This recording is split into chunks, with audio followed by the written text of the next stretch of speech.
এক নাবালিকার বিয়ে হচ্ছে এই গোপন সংবাদের ভিত্তিতে বৃহস্পতিবার অর্থাৎ বিয়ের আগের দিন বিকালে রাজ্য শিশু সুরক্ষা অধিকার কমিশনের সদস্যা শর্মিলা চৌধুরী সহ পশ্চিম ত্রিপুরা জেলার চাইল্ড লাইনের কর্মীরা এবং ডুকলি রেভিনিউ সার্কেলের ডিসিএম সুজিত কুমার দাস এই বিয়ে বন্ধের অভিযানের প্রস্তুতি নেন। বৃহস্পতিবার শ্রীনগর থানার পুলিশের সহযোগিতা নিয়ে ওই থানা এলাকার মলয়নগর বাঁশবাগান কলোনির এক নাবালিকার মেয়ের বাড়িতে ছুটে যান তারা। সেখানে গিয়ে প্রমাণপত্র দেখে তাঁরা নিশ্চিত হয়ে যান যে মেয়েটির বর্তমান বয়স 16 বছর 6 মাস। পরদিন অর্থাৎ শুক্রবার হাপানিয়া এলাকার এক যুবকের সাথে ওই নাবালিকা মেয়েটির বিয়ে হওয়ার কথা ছিল।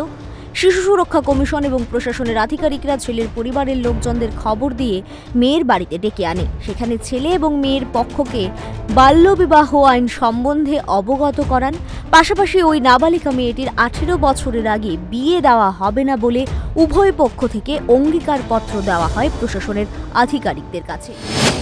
আজকে আমরা এই মলয়নগর বাঁশপাড়া কলোনিতে একটা ইনফরমেশন পেয়েছি যে একটা মাইনর গার্লের বিয়ে হচ্ছে আমাদের সদর এসডিএম মহকুমার আদেশ মোতাবেক। তো আমরা এখানে এসে দেখতে পেলাম মেয়েটা সত্যিই মাইনর, তো 18 বছর পূর্ণ হয়নি। তো আজকে আমার সঙ্গে আমার চাইল্ড কমিশনার অফিসিয়ালস হেল্পলাইন এবং সবাইকে নিয়ে পুলিশ অফিসিয়ালস আছে, সবাইকে নিয়ে আমরা এখানে এসেছি। তো ওদের যে গার্জিয়ান তাদেরকে আমরা বুঝিয়েছি এবং ওনারা আমাদেরকে অঙ্গীকারও দিয়েছেন যে না, ওনারা 18 বছর পূর্ণ হলে পরে বিয়ে দেবে।